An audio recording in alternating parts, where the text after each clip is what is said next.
ఖమ్మం జిల్లాలో ఏ పోరాటం వచ్చినా ఏ సమస్య వచ్చినా నేను ఓపెన్గా ప్రకటిస్తా ఉన్నాను. మా తెలంగాణ జాగృతి తరఫున ఎర్రజెండా పార్టీలన్నిటితో కలిసి ముందుకు నడవడానికి మేము సిద్ధంగా ఉన్నాం. రాష్ట్ర వ్యాప్తంగా కూడా ఐక్య ఉద్యమాలు వాళ్ళతో చేస్తూ ఉన్నాం. ఇక్కడ కూడా ఏ ఉద్యమాలు ఉన్నా ఏ పోరాటాలు ఉన్నా ఎర్రజెండా పార్టీ వాళ్ళందరినీ కూడా కలుపుకొని మేము పోరాటం చేస్తామని చెప్పి నేను తెలియజేస్తూ ఉన్నాను. మరి మీ అందరికీ తెలుసు, నేను పదే పదే చెప్తూ వస్తున్నా, తెచ్చుకున్నటువంటి తెలంగాణ కొందరి కోసం కాకుండా అందరి కోసం అన్నట్టుగా ఉండాలి. సామాజిక తెలంగాణ అనేటటువంటిది సాధించాలి. మరి ఏంటిది సామాజిక తెలంగాణ? ఖమ్మం జిల్లా ప్రజలకు సామాజిక తెలంగాణ ఎట్లా ఉపయోగపడుతుంది అంటే, ఖమ్మం జిల్లా స్వభావాన్ని మీరు ఆలోచించుకుంటే చాలా బ్యూటిఫుల్గా ఉంటుంది. ఇక్కడ ఆంధ్ర సంస్కృతి ఉంటుంది, తెలంగాణ సంస్కృతి ఉంటుంది, గిరిజన సంస్కృతి ఉంటుంది, ఆదివాసీ సంస్కృతి ఉంటుంది, అన్నీ కలిసి ఉంటాయి. కానీ ఖమ్మం జిల్లాలో నాయకత్వం ఎవరికి వచ్చింది అని ఒకసారి ఆలోచించుకుంటే కేవలం ఒకటే ఒక బీసీ బిడ్డకు ఇప్పటి వరకు మంత్రి పదవి వచ్చింది మొత్తం ఇన్నేళ్ల చరిత్రలో. అంటే అది పెరగాల్సిన అవసరం ఉంది. ఆడబిడ్డలకు ఎంతమందికి వచ్చిందని ఆలోచించుకుంటే ఒక్కరో ఇద్దరు అని చెప్పేటట్టు ఉంది తప్పితే పవర్ఫుల్ పొజిషన్స్ ఎవరికి వచ్చింది లేదు. పోనీ యువకులు కంప్లీట్గా ఏమాత్రం పొలిటికల్ బ్యాక్గ్రౌండ్ లేని వాళ్ళు ఎంతమంది పైకి వచ్చిరు అంటే వేళ్ళ మీద లెక్క పెట్టుకునేటట్టు ఉంది. సో ఈ పార్టీ ఆ పార్టీ అని కాదు, బీఆర్ఎస్ కావచ్చు, టీడీపీ కావచ్చు, కాంగ్రెస్ కావచ్చు, ఎవరైనా సరే పొలిటికల్ బ్యాక్గ్రౌండ్ లేని వాళ్ళకి, ఎటువంటి ఆధారం లేని వాళ్ళకు, కేవలం ప్రజల మధ్యలో ఉండే వాళ్ళకి అవకాశాలు రావాల్సినటువంటి అవసరం ఉంది. దానికోసం ప్రయత్నం చేస్తాం. అది రాజకీయంగా, ఉద్యోగపరంగా, విద్యపరంగా ఖచ్చితంగా మార్పులు రావాలి ఈ రాష్ట్రంలో. నిన్న నేను వెళ్ళి ఒక స్కూల్ చూసి వచ్చిన, సత్తుపల్లి నియోజకవర్గం టేకులపల్లి గ్రామంలో స్కూల్ చూసి వచ్చిన. అది ఎప్పుడో పెద్దలు రామరెడ్డి వెంకటరెడ్డి గారు ఉన్న టైంలో కట్టినటువంటి హాస్టల్ బిల్డింగ్. ముంగట్నేమో మోడల్ స్కూల్ కొత్తది ఉంది, కేసీఆర్ గారు కట్టించింది.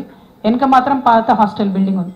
ఒక్కసారి ఇమాజిన్ చేయండి అన్న, మనం నిద్రపోతుంటే పైనుంచి పైకప్పు ఎప్పుడు ఊడిపడుతుందో తెలియనటువంటి పరిస్థితులలో అక్కడ ఆడపిల్లలు దాదాపు 150 మంది ప్రాణాలు అరచేతిలో పెట్టుకొని ఉంటా ఉన్నారు.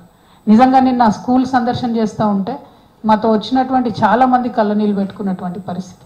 అంత దారుణంగా ఆ స్కూల్ ఉంది. అంటే నేను ఒక చిన్న మాట ఏమంటా అంటే, నేను కూడా 20 సంవత్సరాల నుంచి పాలిటిక్స్లో ఉన్నా కానీ ఈ 7,000 కోట్లది, 13,000 కోట్లది, 19,000 కోట్లది ఒక ప్రాజెక్టు కోసం మనం 10 ఏళ్ల నుంచి ప్రయత్నం చేస్తున్నాం.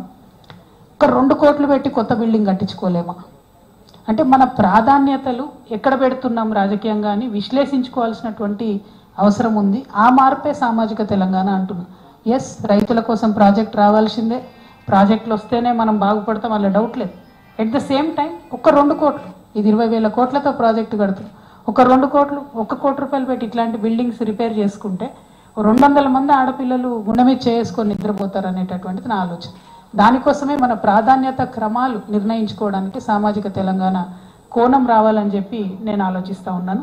దానికోసమే తెలంగాణ జాగృతి ఒక నినాదం తీసుకుంది, అవకాశం, అధికారం, ఆత్మగౌరవం. అవకాశం రావాలి, అప్పుడు అధికారం వస్తుంది, తద్వారా ఆత్మగౌరవం వస్తుంది. ఇది ఊరికే తీసుకోలేదు. ఫ్రెంచ్ విప్లవం స్ఫూర్తి నుంచి, తెలంగాణ సాయుధ రైతాంగ పోరాట స్ఫూర్తి నుంచి, మలిదశ తెలంగాణ ఉద్యమ స్ఫూర్తి నుంచే ఈ నినాదం తీసుకొని బయటకు వెళ్ళినాం. దానికోసం ఖచ్చితంగా ప్రయత్నం చేస్తాం. ఇది సాధించే క్రమంలో మరి బీఆర్ఎస్ పార్టీ పనిచేసిందా చేయలేదా? మీరు కూడా మొన్నటిదాకా అందులోనే ఉన్నారు. ఎస్, కొంతవరకు ఖచ్చితంగా పనిచేసింది. గ్రామ స్థాయి నుండి క్షేత్రస్థాయిలో మార్కెట్ కమిటీలలో మొట్టమొదటిసారి ఎస్సీ, ఎస్టీ, బీసీలకు అవకాశం కల్పించింది కేసీఆర్ గారే.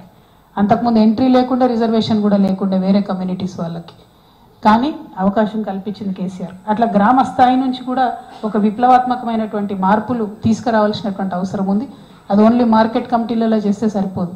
నిన్న ముఖ్యమంత్రి గారు ఏమన్నారు, 42% ఇయ్యంది నేను ఎన్నికలకు పోనన్నాడు. నిన్న కేబినెట్ ఏం తీర్మానం చేసింది, సర్పంచ్ ఎన్నికలు 42%తో మేము పార్టీల వారీగా ఇచ్చుకొని పోతా అంటారు.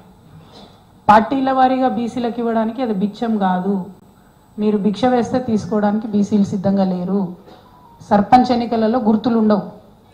సో మీరు 42 ఇచ్చినా, 52 ఇచ్చినా, 62 ఇచ్చినా అడిగేటోడు ఎవడు ఉండడు. పైగా సర్పంచ్ ఎన్నికలు ఇప్పుడు అర్జెంటుగా పెట్టకపోతే మిమ్మల్ని కొట్టింది ఎవరు? జయలలిత గారు 9 సంవత్సరాలు ఎన్నికలు నిర్వహించలేదు తమిళనాడులో.